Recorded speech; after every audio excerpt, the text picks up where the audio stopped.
To throw my 2 cents in, we've been chatting like we're not short of good ideas, but we're short of good operators. I think there are too many VC-backed companies that aren't durable businesses. Let's define a good operator. And define how we measure it. Did you see that little video that came out from Sam Altman? Not because we don't like you, but just because we have a mission. We're going to steamroll you. It's good that Sam has said this because now there's no excuse for a founder building in that space. Stop trying to plug the gaps of the platform that inevitably they're going to bring out because you're going to get steamrolled.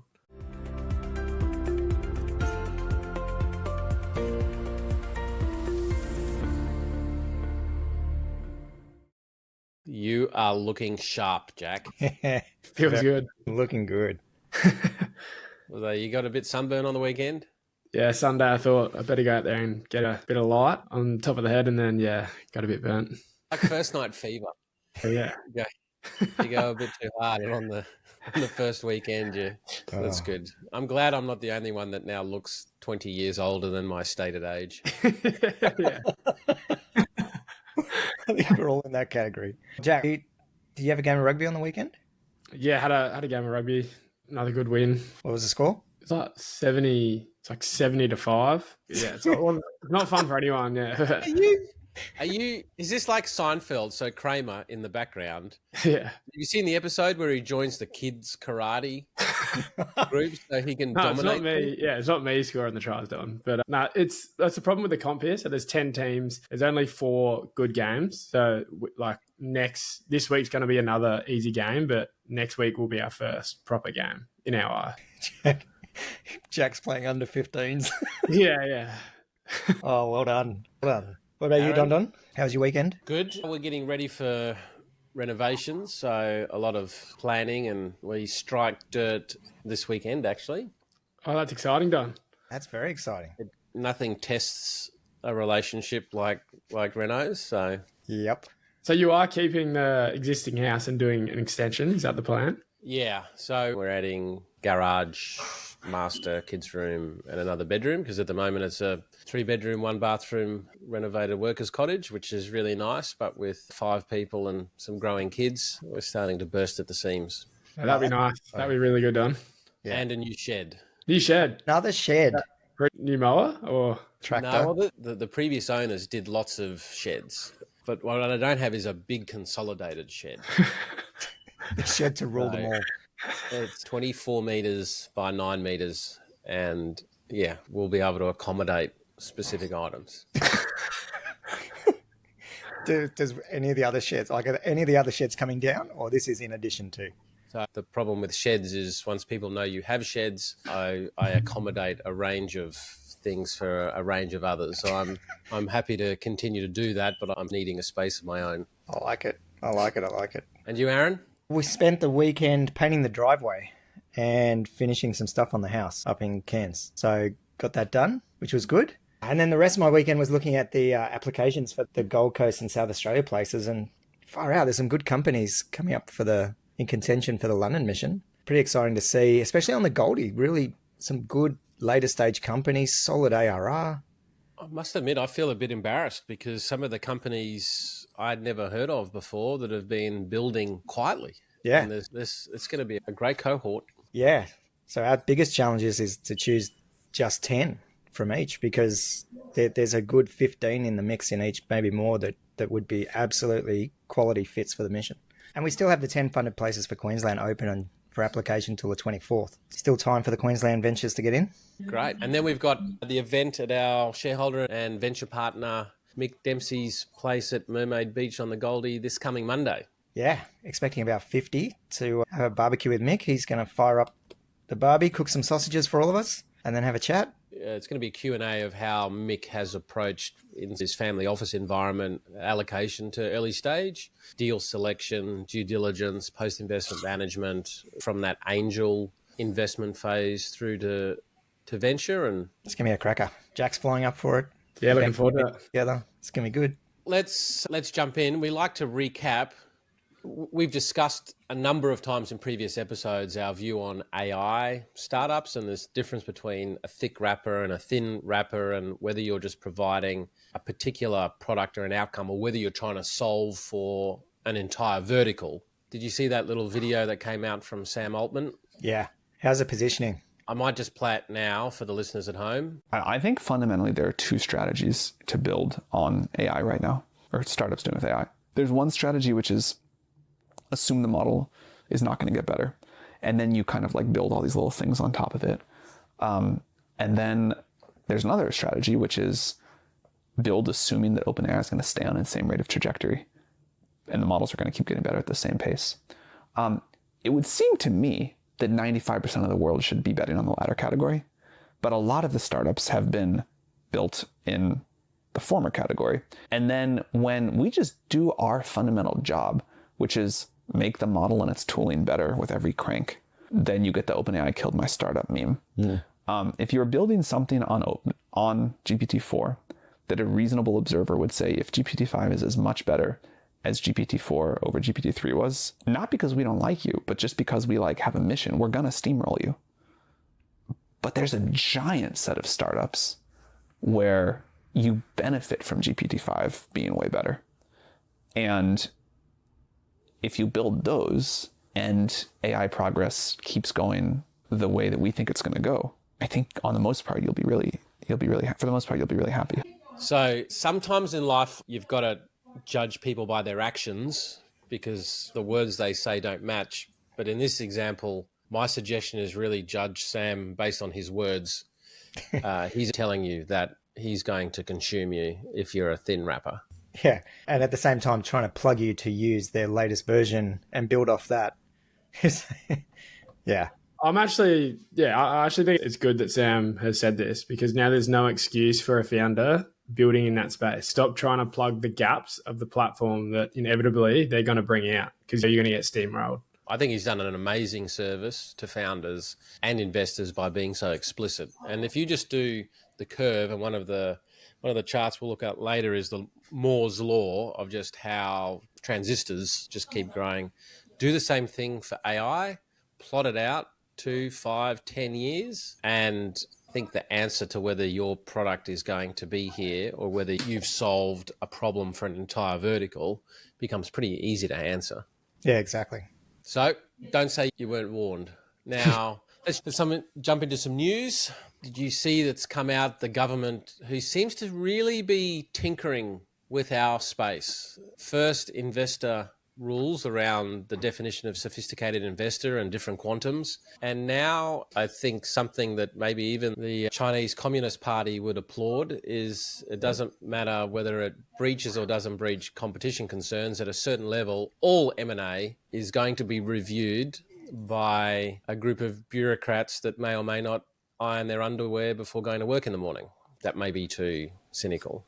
I think it seems fairly accurate in my view. I mean, yeah, if it's not broke, let's break it. Seems to be the government mantra at the moment. And, what they're talking about here, there was a reference to even going back to 3 years prior in transaction history that would be subject to review. So far out. How do you unscramble an egg? Yeah. Or am I missing something here? I must be missing something. I just read this and scratch my head. Like I understand the desire for competition. I understand the role that competition plays in the market, but the value of M&A in our innovation ecosystem and, for the recycling of capital, for founders to have an exit, come back and go again, like it is part of the innovation process. And I think the risk here is they're going to curb that. And I can't think of examples globally where that type of approach has been used. Like, I think it's going to set us behind the UK and US. In an article by Bronwyn Clune, Bronwyn interviewed a number of people from the ecosystem, like Ben Thompson of Employment Hero and Luke Annear of Safety Culture. Luke from Safety Culture said that they were still reviewing the reforms, but broadly speaking, I believe competition is great for customers. So I think we can agree with that statement. Ben Thompson from Employment Hero said having to jump through regulatory hoops would slow deals down, and they talked about a deal that they had done recently called Employment Innovations. Yeah, I mean, government is there for a reason, and I accept that humans left to their own devices, it tends to turn to shit. So I'm not an anarchist of no government, but I worry about arbitrary things with people that often don't have the experience or the competence to adjudicate what they're looking at. Yeah, totally agree. Governments tend to have sexy fingers. Now, Don, I saw that in the show notes. What are sexy fingers? Everything they touch, they fuck. We've got to start a glossary of Donisms on the website. Am I wrong though? No, totally. Yeah. Oh, look, I am pro-government in the sense of I think we live in an amazing country with a lot of, when I compare globally, I think we have a lot of advantages to the country we live in. And so you can't say the government has done a totally shit job, but at the same time, this bit, look, and the devil will be in the detail in terms of what actually comes out and how this actually operates. But if it's going to slow down M&A across the board, blanketly, I think that's bad news. What I also thought about is that it actually may be helpful for some and stop some deals going through, because broadly, M&A, especially in some areas, is value destructive. Very few mergers and acquisitions actually add value. And in my experience, having done some M&A that worked well, that was luck rather than competence on my part, and some M&A that went really bad, like end up going from listed MD to your mother's couch yelling, "Mum, meatloaf," bad. We're drawn towards M&A because on paper things always look exciting, but often integration's really bloody hard. Synergies don't turn out to be true. Conflicting priorities, ideal clients, I reckon the vast majority descends into absolute madness.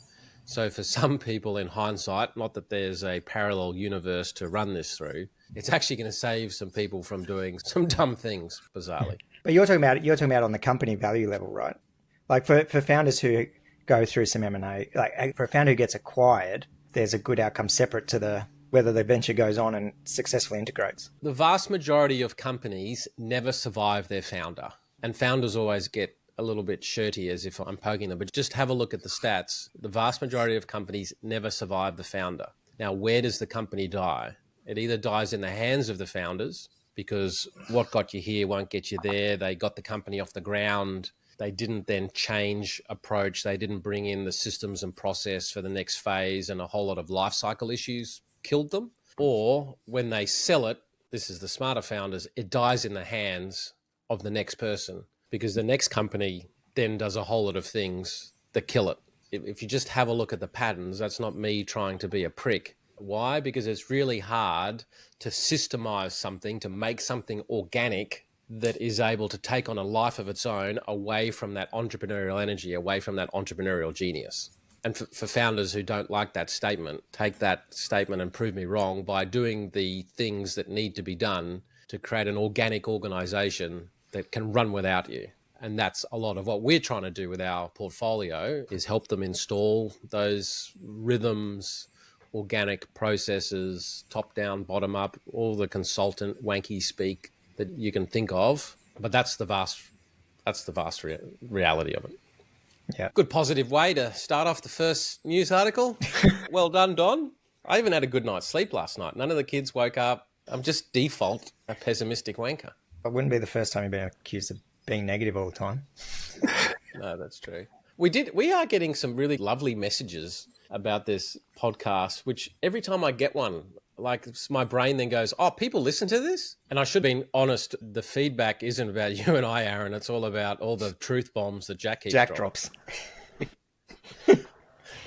Yeah, Don, you and I are going to be replaced by AI. Jack's just going to be sitting there yelling, "Organic content, go to market." Myron was out for a run today listening to the podcast. She got home and told me, I'm like, "No, please don't." Please don't. You need a safe space. Don't waste your time. I was listening to one of my favorite podcasts is Where Should We Begin by Esther Perel, and very good sort of podcast for frameworks. And the podcast episode this morning was, Did I Marry the Wrong Person? And what I love about it is she's recording sessions, because that you can really then start to see the framework work. And within 10 seconds of this guy opening his mouth, I'm like, you definitely married the wrong guy. This guy's a total fuckwit. And I would just get out now.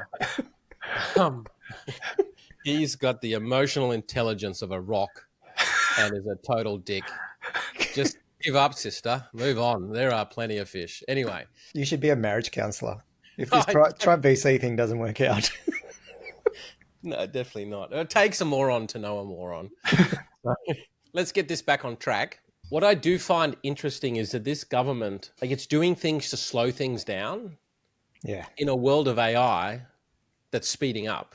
I just find the irony of that. And as we discussed earlier with Sam saying, don't stand in the way of our steamroller because we're going to steamroll you. There's a lot of things where AI is gaining pace, but not in the theoretical sense, in the actual usable sense. And now with what Google's releasing, their Gemini AI can now write your emails and create spreadsheets. I'm really looking forward to using these tools when they come out.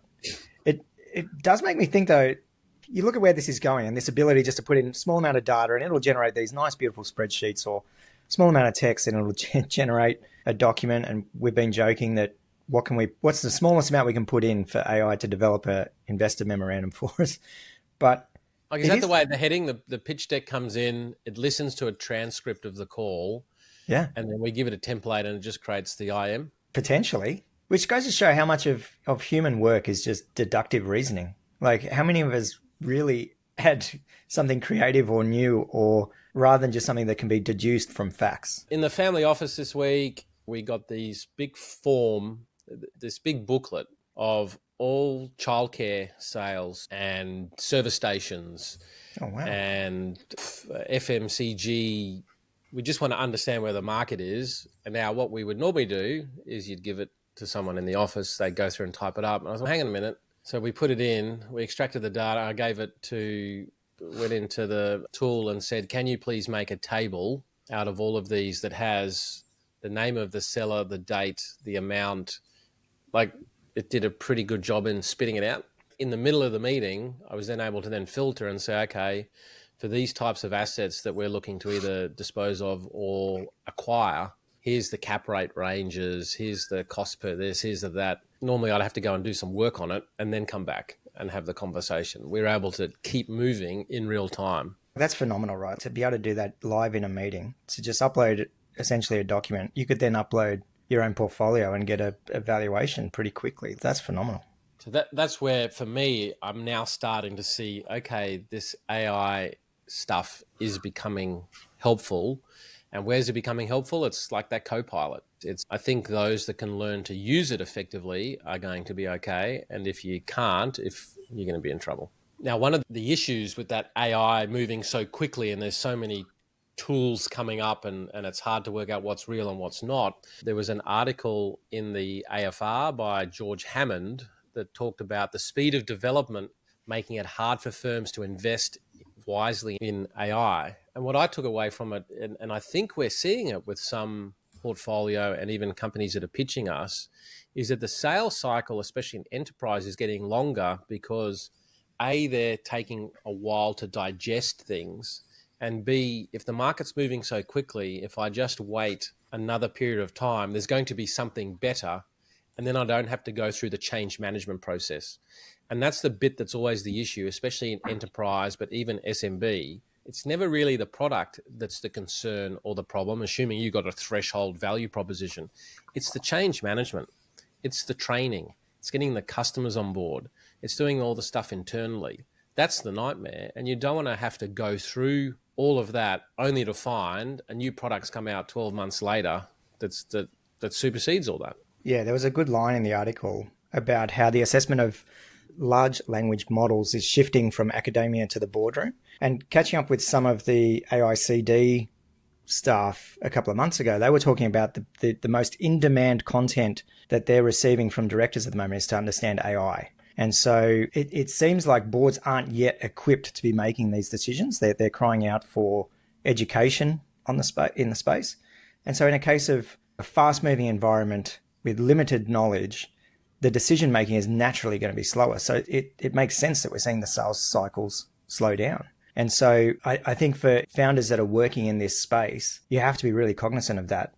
And the other line that was in there was around trust and how do you actually build trust with the companies and within the boardroom for them to actually be using your technology. And it touched on something we were talking about actually with the kids on the weekend, was the 4 elements of trust: consistency, capability, communication, and care. And this is something we talk about with founders when you enter the UK market, which is a high trust enterprise market. You have to build that trust early. And so I think for founders out there, being really cognizant of how do I build trust in that corporate enterprise space, particularly in this environment of slower sales cycles, because things are moving so fast and boardrooms aren't educated enough to be making informed decisions. Like those that are... I think for AI companies, it's going to be hard right now because they're at the start of the curve. So I think getting that over the line is a different ball game, and that's when trust comes into it. But fuck, it would be so hard to get an AI company over the line in an enterprise board because it's all new. The founder hardly even knows much about the company, let alone the board of this bureaucratic company. Enterprise and even SMB, it just takes longer. It just takes longer than you imagine. And the problem then becomes is if you don't allow yourself enough runway. But not only is it longer, it's more complex. And people often think of an ideal client profile. But even in larger SMBs moving up into enterprise, you have an ideal client profile of, let's say, the decision maker or the buyer. But then you've got an organizational chart of influencers, blockers.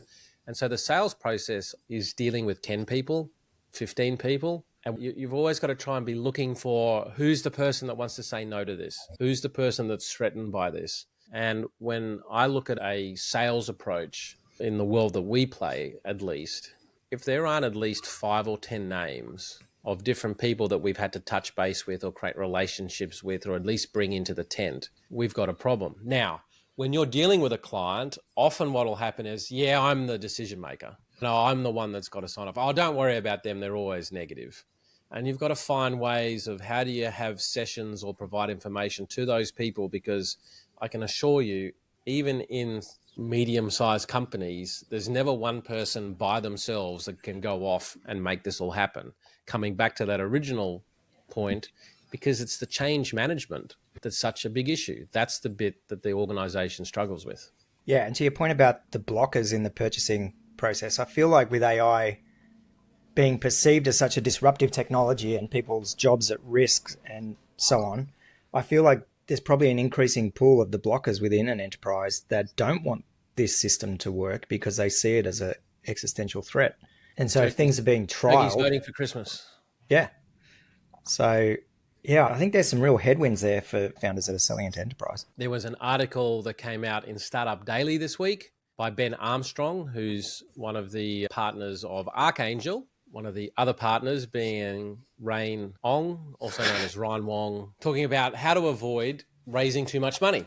Yeah, this was a really good article because it actually broke it down into why. And some of the things they mentioned were dilution, which is a fairly obvious one. Lack of focus. I think this is one founders don't think about enough. But when you have a whole heap of cash in the bank, far out, you can start chasing some shiny objects and having that confidence to go after things. Hiring the wrong people, which I think we've seen that, like a rush to put on new staff. And not just the wrong people, but probably too many. Too early. Attracting the wrong investors, absolutely. Higher expectations, meaning when you raise more, there's the expectation to actually then deliver at a faster pace, to deploy that cash to get better outcomes, and the capital efficiency can become more challenging. 6th one was lower future valuations, so the risk of a future down round and the challenges that come with if you're not hitting your metrics or targets when you've raised more. And it just, for me, it reminds me of that Silicon Valley episode where the guy's startup failed and he's at the bar. And do you boys remember that? I found the little excerpt if you guys want to watch it. See your screen, whack it up. Yeah. I'm at peace with it all. I was thinking, actually, what if you had asked for less? What? What if you could have gone to someone and asked for less than what they offered that first round? You mean negotiating them down? Yeah. Can you even do that? Yeah, why not?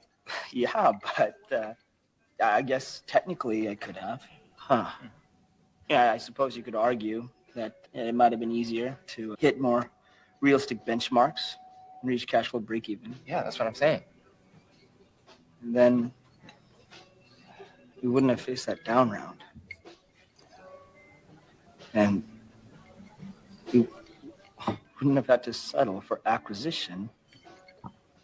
All that money fucked me. Wow, I don't know about shit. Maybe. Look, we could have done a legit Series B, right? I'd still be CEO.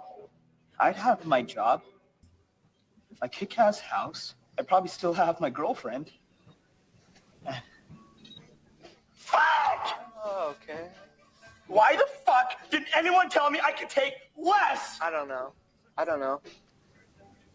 Ideas come up and then take a cab, so I'll leave you to it. Thanks for meeting me here.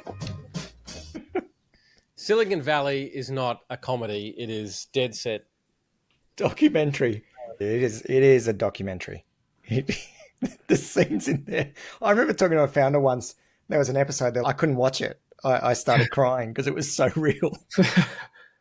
I think this would be a great article to not really do a deep dive, but just discuss some of our own thoughts about some of the advice, Don, in particular, that you provide to founders. Kick us off, Jack. Yeah, our view at Tribe, like we're very much of the view currently is take a smaller lick of capital and then prove out everything that you say you're going to do and then come back out. And given our stage is normally the pre-Series A, like it's just such a different dynamic when you take that smaller chunk, a smaller amount of capital at a pre-Series A, go out and do everything you say you're going to do, and then come back out to market in such a better position to then raise more money and then scale a Series A. And we've been actively talking down some of the people that have been pitching just with that. Hey, let's support you. Hit these milestones, and then we go back out, because that's one of the things Ben talks about in there, about raising to hit certain milestones. I think another thing in the article that I found interesting, Ben pointed out that I think the words were the fund size of investors is effectively communicating their strategy. And we're going to talk a little bit later about Blackbird and some others, but if you've got $1 billion under management versus 50 million under management, that is going to drive your strategy and what you're seeking to do with those companies. Yeah, totally. Yeah, this was a really good article by Ben. Shout out to Ben Armstrong. It was good catching up with him at Southstart too. But I think you're right, Jack. I think that this could almost be a little topic in itself that we could deep dive sometime. Yeah, I think there's a lot of value there. Even, higher expectations. That's such a good one that isn't spoken about enough. And when you take money from a VC, that comes with a certain type of expectations. I think for me, the big one is the emotion, like just the hunger. Like when you're a bit strapped for cash, or you're bootstrapping, or you've raised less, like you're driven to make that work to get you through, versus having a whole heap of resources in the bank. It's a different emotion. It's a different energy, different mindset. You make decisions in a different way. And the creativity, just like with lead generation, with no money in the bank, it's organic, it's creative, it's doing things that don't scale in the beginning until you learn what does scale. When there's lots of resources, it's effectively a wealth transfer from you to Meta, Google, and LinkedIn. Yeah. Or hiring big sales teams before you've actually worked out your sales engine. I've done it as well before, when you're resourced and you're impatient and you've got the expectations of VC and we've got to start hitting the sales numbers. This person's got a few red flags, but they've got a pulse. They're in front of me. I'm gonna put them on, versus hire very slow, set some tests for them. It's just a different approach. And that's one of the things we're always talking about, is the difference between growth and healthy development. Money tends to create unhealthy growth. If you concentrate on healthy development, growth is one of the outcomes, but sustainability, durability, those are the words that come from healthy growth. Unhealthy growth, the human example is cancer is a form of growth. Tumors are a form of growth. You don't want that type of growth, because what does it unfortunately do to you? We want healthy development, healthy growth. Absolutely. That's where we spend a lot of time working with the founders, right? And a big point of our Growth Summit retreat is diving into exactly that. Oh, that is true, actually. What's that? May 24 to 26, the Growth Summit offsite, all about working out your scalable sales engine before you go throwing resources into it. That's true. We've had so much on. I forgot we've got that coming up. What are the other key call-outs, Jack? Definitely focus. It's one Adrian's big on. Listen to anything from Warren Buffett, Bill Gates. They all attribute focus. And that's why I always start niche, scale to a generalist, earn the right with one product, solving one problem, and then scale. Yeah, big believer in focus. A rowing analogy, you've got to get the boat up on the plane for efficiency. That requires all your energy and focus to put in that effort to get the boat to be sitting just right in the water where it can glide. And then, Jack, your language of you've earned the right to maybe then look at some other things. Assuming you don't get hit by a tsunami. We had a lot of good feedback, Jack, about your football analogy last week. So do you have a football analogy in this example you can... I haven't got any football analogies for this one. But no, it's funny. Like quite often, because I haven't had operational experience in a startup, when I hear a theory, I then, like my filter is going back, will this work in a footy team? And like I played 20 years of rugby, right? So it's, will this check out? If I said this to the team, would they call bullshit or would they buy in? And that's my filter because I haven't had that operational experience. I love that as a filter. How bloody good is that? It's good to know, Jack. I think that it doesn't matter what your experience is. Do you have filters? Do you have mental models? Yeah, great. Yeah, I'm a big believer. Like it doesn't matter what industry you can learn. You can get inspiration from anything. Now, one of the points in Ben's article, he talks about, I think it was in the down round component of what happens if investors don't follow on. So it was interesting to see an article in the AFR by Nick Bonyhady. I think Nick's been writing some really insightful, good stuff about the ecosystem. Australian startups are being warned the boost of receiving funding from big name investors such as Blackbird can sour if they lose faith, with other VC firms admitting to avoiding backing discarded companies. And what he's effectively talking about there is that if you bring on money in the early stage from a big name fund and they don't follow on, that is communicating a lot. Yeah, I think there's a couple of things here for founders to be aware of. If a fund that would normally continue on and has capacity to continue on doesn't continue on, the natural question for other investors is why not? But versus if you have a seed fund that comes in to your seed round but doesn't follow on, that makes sense. Like it is a question mark that hangs over the business. And it is interesting, the dynamic of how this plays out. We've talked about this before on the potty, where companies coming out of Sydney and Melbourne that aren't already backed by Airtree or Blackbird, there is that question mark as well, right? Like, why not? I think just to add a few more points there, from the investor side of things, if we got a pitch and similar situation had been funded by a top tier and then wasn't allocated follow on internally to give a bit of light in the discussions I think we'd be having in the team, it's more so it's a data point, but it's not just a blanket rule. And I think if it becomes a blanket rule, you're just a lazy investor and you're just letting a really good company slip through the cracks potentially. So really for us, and a lot of conviction for us is you find conviction after you get on the call. So for us, regardless, I'm jumping on the call, meeting the founder, and then it's going back to our framework. I would hope it would be something that we would drill in to DD, understanding why wouldn't they follow on and understanding their views on the company versus our views. But it's not the ultimate decision. And if you are a founder and you've gone through the top tier route initially and you didn't get follow on, it's not over. And even if a second tier VC says no, there's alternative paths. And the reality is good founders will find a way through regardless. So it's not the sole determine, or it's not the reason that you fail. The reason that you fail won't be because one of the top tiers didn't follow on. 100%. True. It's a really good point, Jack. And yeah, our internal process would be to try and better understand why, keeping in mind that investor's not going to really tell you your why, but there would be enough data points to work through it. Yeah, is it a negative signal? Probably. Is it the only thing? No. And in VC, you've got to be contrarian, but still right.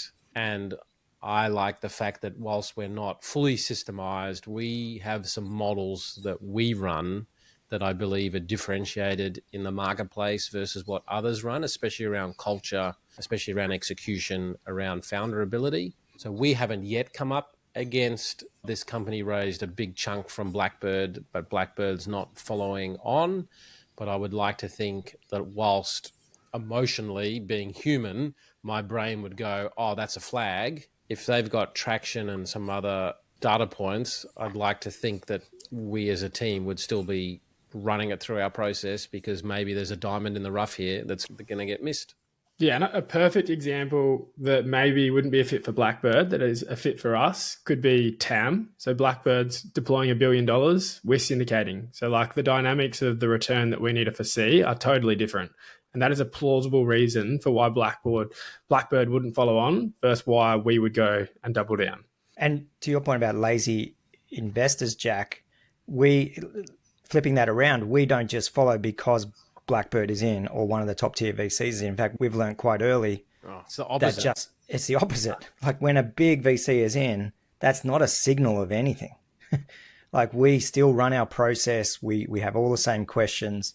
And there's a lot of stuff Blackbird have invested in that we wouldn't invest in because it's outside of our thesis, or we just can't build conviction in the same way. So I think your point, Jack, because there are investors we know in the ecosystem who do anchor to a big name being in. If they're in, therefore we are. And we just don't operate like that. Yeah, it's because it's a safe thing to do, but it's lazy, and it's not the smart way to do it if you want to have a long career in this industry. It goes back to that comment around investors are held out when they make a mistake no one else made. But if you make the same mistake others make, you're safe. And I think too many investors anchor to that rather than having conviction in their own process. And so for us, it is something that we're quite diligent on, is actually running our own process. And this segues nicely into a little article out by PitchBook that got released yesterday. The title was a bit clickbaity, but basically it was saying, does the US have too many startups? And what they were looking at was the data of the number of VC-backed ventures in the US right now versus the funds who are actually deploying capital. To put some numbers to that, there's 55,000 VC-backed companies operating in the US at the moment. And at the same time, there's over 2,000 VC firms in the US that have actually essentially halted investment. Now, I don't think they've necessarily made the decision to halt investment, but they just haven't invested in the previous 9 months. It also talked about the failure rates. So over 3,000 startups had failed in 2023, which for me feels a bit low. I need a comparison to know if that's actually a changing point. But I think really when you look at the data, what was interesting for me was the fact that Q1 2024, so the first quarter of this calendar year, the deal count is way down, like back pre-2018 levels. And also the deal value is also down to 2018 levels. So we're seeing, for viewers at home, there is a chart, but the pre-seed and seed rounds in the US are just dropping sharply, and they have been since end of 21, and just continuing, but also accelerating from the looks of these charts. So when I read that, all the data makes sense. Is it possible to have too many startups? I don't think so. That's why I said the link, it was a bit clickbaity, I think. But to throw my 2 cents in, we've been chatting like we're not short of good ideas, but we're short of good operators. So I think there are too many VC-backed startups. I think that is something that you can say, because I think there are too many VC-backed companies that aren't durable businesses. Agree with that. But if we zoom out and look from an ecosystem lens, if we want more founders to have operational excellence, that's typically developed through experience. As an ecosystem, we need the lapse of learning, and there'll be a whole heap of shit stuff that gets funding that probably shouldn't, but the operators hopefully come out better, hopefully, as a result of it. But yeah, I totally agree with you though, Jack, in terms of the stuff that is getting funded and the natural attrition rate and death rate. To me, yeah, I think the article was clickbait, but there's some interesting data in there anyway. And when I think through that, is that because we've been spending a lot of time trying to understand execution, combining that with some models of execution?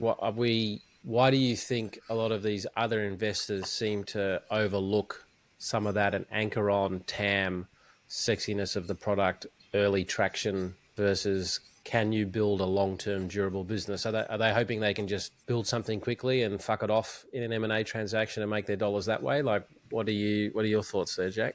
I don't know. It's hard. I just think there's just not enough good operators, but there's so much money to deploy. So by the nature of a mandate of a fund, like capital has to be deployed. Let's define a good operator. And define how we measure it. Yeah, that's super hard before the pitch, but once you do the investment, like between first investment until they come out, like it's someone that at least they can't promise you the outcome, but if they promise you the process and they actually do what they say they're going to do, to me, that's a good operator. And I can think of some particular portfolio companies that aren't meeting the forecast, but you just have full conviction that they're doing everything they say they're going to do, despite not having the money in the bank yet. I was having a chat with Mick Dempsey about this once. Like, he was saying when he started angel investing, he believed he would be able to pick founders, but now he's adamant you can't. And you learn after your first check, before the second check. That's the period where you learn. Yeah, 100%. Like you can fake charisma. So like we have 10 calls with a founder before the investment, like the series of DD. You can fake charisma the whole way, but then once you go from Q1 to Q2, like it's really clear if you're not doing what you said you're going to do. Like, I think my watch out is I see the potential in people and I believe in their growth curve and what they can be. And I think my watch out is, yeah, to your point, bring it back to what behavior are they actually demonstrating now? And do I have conviction in their ability to execute on that basis? How we are when everything's fine and dandy and we're on the same page, that's not the issue in any relationships, personal relationships, business relationships. You can vibe with someone really well. The issue is when stress and strain comes, because that is an inbuilt thing that's a bit of nature, a lot of nurture. And when we get a little bit stressed, we play out patterns that were formed a fucking long time ago that we are not cognizant of anymore. And until we're in those environments, we don't show them. I think for founders listening, we're not trying to be too judgmental, but our job is trying to establish on behalf of our LPs, where does capital go? And there's certain attributes. So maybe instead of using the word good, because I think it's fair to say all founders are good people, maybe we put it in terms of the founders that are able to achieve returns, at least the returns of what we need. And one of the biggest things first is understanding, I think, luck. There are a lot of good founders out there, just don't have the luck of others. I think it was last week you pointed out that stop trying to have a look at all the successes because you can't actually replicate a whole lot of their ingredients. You can't replicate their luck. Yeah, it's such a good point. Why do some VCs anchor on traction and other things? I think there's a lot of indexing on outcomes. So looking at success of traction or outputs. But like we know, a founder might get lucky or they might have a really close connection to their market. So they're very, like, I don't want to say easy, it's never easy, but they are able to get some early wins despite maybe some behaviors or characteristics. Whereas it'd be fair to say we look more on the behavioral side. So looking at characteristics, traits, styles, and that type of understanding of self as distinct from, yes, we look at the traction and other things, but we don't use that necessarily as a pure measure of the founder themselves. Let's have a look at some of them on our list. Ambition is key, but we don't want maniacs. And actually for all of these, it's really difficult. Everything's a scale. Yeah. There's no absolutes, right? What we're actually looking is a scale of where does somebody sit. We need adaptability. So do they have the ability to demonstrate the ability to adapt and change and roll with the situation, but not someone that's so adaptable that every 30 seconds they're chasing another ball of string. You know, we need confident. Are they confident in themselves, in their product? But the other end of the scale is arrogance. Arrogance kills. We need them to be strategic, and are they a strategic thinker and learn long-term without being an overthinker? We need decisive decision-making, but not over-control and over-planning because we don't get anywhere. It's always got to be a little bit messy. Is there emotional regulation, but you still need a lot of emotion to do the founder journey? Is there resilience and grit, but also knows when it's time to call it quits? Not quits overall, but like quits on certain initiatives. And sometimes we see too much grit applied to certain strategies when we should have pivoted and moved on a lot earlier. Are they coachable, as in they'll listen to some outside ideas, take the information in and do something with it, but not requiring somebody to tell them what to do? And are they empathetic leaders?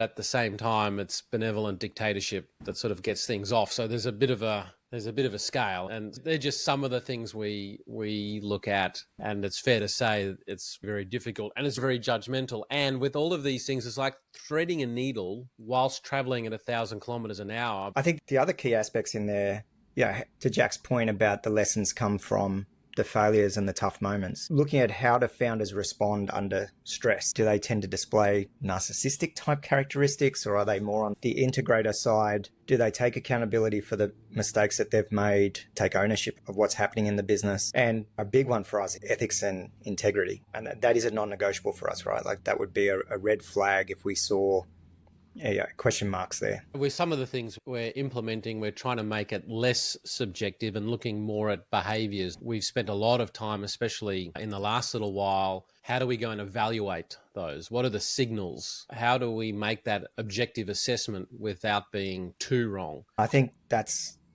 something looking at behaviors rather than words. So going to the founders' offices, one thing we're doing this week is taking a company that we're potentially looking to invest in to meet one of our portfolio companies, to then see that dynamic and get the feedback of other founders in the portfolio. Spending time with founders, which is always a difficulty in the investment process because these things do tend to move fast and you have limited contact time. But for us, things like the trade missions we run, the offsites, different events, the online workshops where we invite founders in, they're all good opportunities to spend more time with the founders, seeing them under stress, but seeing them talking about their problems more than anything else. And the indicators we get from that are we start getting better insights or more informed insights into how they operate. Yeah, and often it'll be also talking to shareholders that have been in there for a while. Now, you've got to be a little bit careful because existing shareholders want new shareholders coming in to keep the wheel going, but they will often at least share some watch-outs. Coming back to that word good, like I genuinely believe all founders are good, but at the top of all of that is actually, did you choose a big enough problem that people actually care about? You saw a gap in the market. Was there actually a market in that gap? That beats a lot of other stuff. There are a lot of founders exhibit probably the worst of some of these traits, but are actually in products and markets that just get pulled out of their hands and are successful despite some of those behaviors. Whereas I guess where we inevitably end up looking is more the middle, where there's a combination of there is a market opportunity here and there needs to be a good operator.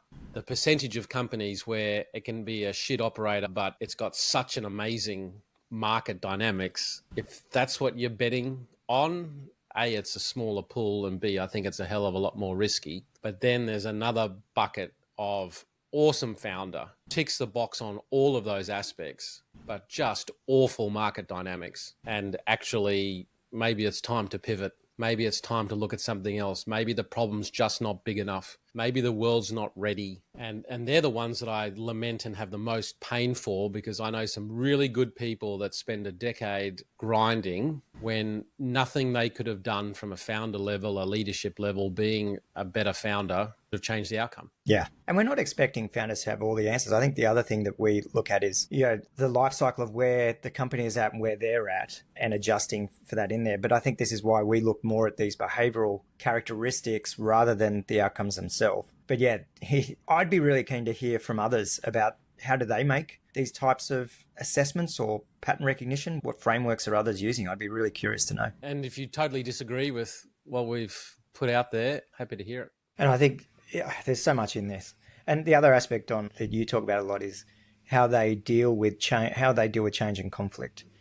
And you mentioned Esther Perel before, and I think it was her line that the predictor of a relationship's success long term comes down to how you argue when things are going shit. Can you disagree agreeably? Can you, with trust, with respect, can you actually have a negative, in inverted commas, conversation where you see the world differently, where you attack it differently, but then what are your behaviors in the moment? And you can go very different ways, and there are things that are functional to relationships, and really all a startup and a company is a complex interconnected web of humans trying to get some stuff done. If your behaviors are functional towards that and the values of that system, then we're going to be okay. If they're not, that's when things fall apart. Now, how do we test for that beforehand? It was interesting, James, the founder of Vendor Panel, when we caught up in Melbourne, and Don, you'd left the room at this point, but he made a point of kind of interviewing us around, and his questioning was around, what are some adventures that you've faced in life? What are some challenges that you've taken on, like deliberately gone and sought out to put yourself in an uncomfortable situation, and why? And I loved his questioning around that. And he's got a background in leading adventure groups in all sorts of different environments, and he was talking about what he's learnt personally from putting himself in those situations. And I think that's another one that, looking at what else have people sought out in life where they've deliberately exposed themselves to a challenge in order to learn from that. Anything else on that, Jack? No, nothing else to add. It's good. When we get stressed, I do memes. What are you talking about? You just do memes all the time. Yeah, sorry. Yeah. Have we got a 9:30? Oh, shit, do we? Sorry, 10 o'clock. So that's in 10 minutes, scaling growth. Oh, crap. Yeah, we got a 10 o'clock. Should we do the charts? Yeah. I do have some basic charts that I've put together. It's a little bit more basic this week. I've lost the window. So it's just the S&P 500's longest streaks above 50-day moving average. going back to 1950. So we're at 162 days above its 50-day moving average, which has now crept into the top 10. So going all the way back, 73 years? The most it spent above its 50-day moving average was actually 95 to 96, the beginning of the first tech boom prior to the 2000 blow-off. That was 371 days. So there's still a lot more room for this AI-driven, tech-driven, NVIDIA-driven environment, but it's just interesting to see that you've got to go back to the 70s and 80s for the number of days that we're in at the moment. And then top 5, 2007, we know what happened in 2008. Take from that what you will. Now, in 2021, we did have the meme stock mania. Do you remember all the meme stocks like Beyond Meat, Tilray, Virgin Galactic? They're all down 98% from 21. GameStop, down 91. GameStop, down 91. It just highlights, we talk about durability, we talk about health. These companies brought big dollars in and look at where they are. Now, I think I mentioned earlier that Google is getting a bit hit for being behind the AI race, but this chart here is actually the total cash less total debt. So this is net cash. Alphabet is currently sitting on close to $100 billion. Apple, 60, Meta, 45, Amazon, nearly 30, Microsoft over nearly 20, and NVIDIA, what's that, about 16 billion. So these are all the big entities with big chunks of cash. So coming back to one of our earlier discussions, just be careful the areas you want to try and take them down.